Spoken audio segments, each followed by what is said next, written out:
Have you ever gone on YouTube and somehow missed a Christian Hannah horror video? Come over here to the right and click that little bell to be notified of every time I upload. Ladies and gentlemen, welcome to Christian Hannah Horror's Halloween Reviews. Today we're talking about Halloween 4, The Return of Michael Myers.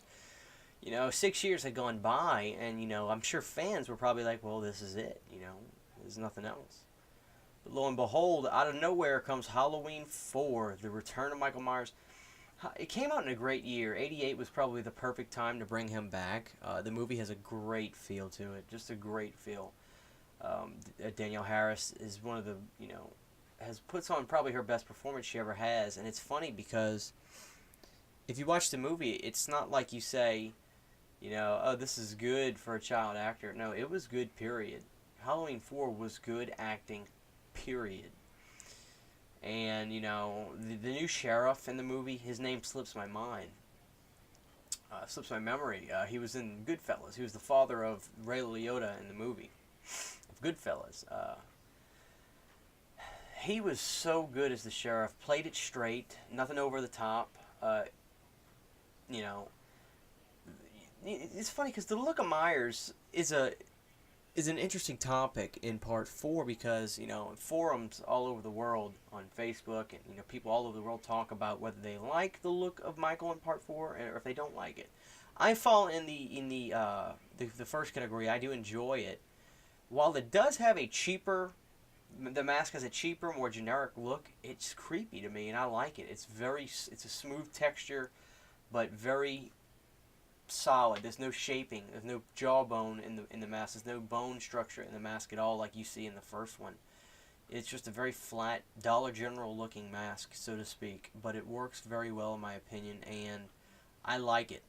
We had a great guy playing Michael Myers. For the most part, there was a couple guys. Tom Morgan did some of the stunt scenes, but most of the scenes you see on screen was a guy named George P. Wilbur, who was my favorite actor to portray the character of Michael Myers. I thought George P. was a great Michael Myers, just had a great foreboding, guttural evilness, just very intense looking. Just a very intense looking gentleman. The premise of the movie,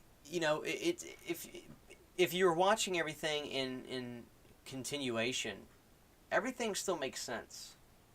In part 4, and in 88, when you see part 4, you say, okay, so Jamie Lee Curtis, her character died in a car accident, or she died, or whatever, and this is her daughter. So here we go.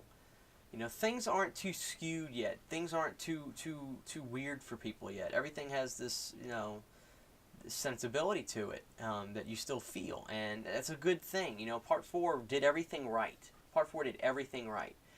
It brought in new characters while still paying tribute to previous characters, and you start to really care about the new characters involved.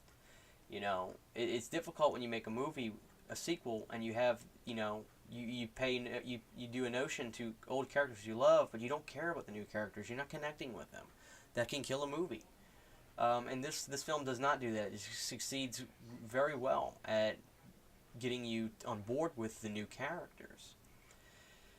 Donald Pleasence, I believe, gave the performance of that character in this movie. The Dr. Loomis performance in part 4 is my all-time favorite. I think that was the best portrayal he did. Part 1 is obviously untouchable, but you know what? Part 4 is my favorite performance of Dr. Loomis. Donald Pleasence just did a great performance in this movie. I liked the lines he had. I liked the look he had. It just worked, and I really liked it.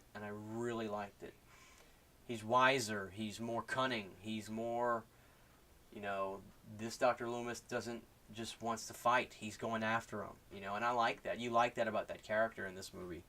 And there's a great scene where he gets picked up by an old van, and this preacher guy is telling him, you can't kill damnation, mister. It don't have a heart like a man does. And he's like, I know this, Mr. Sayer. Just a great scene.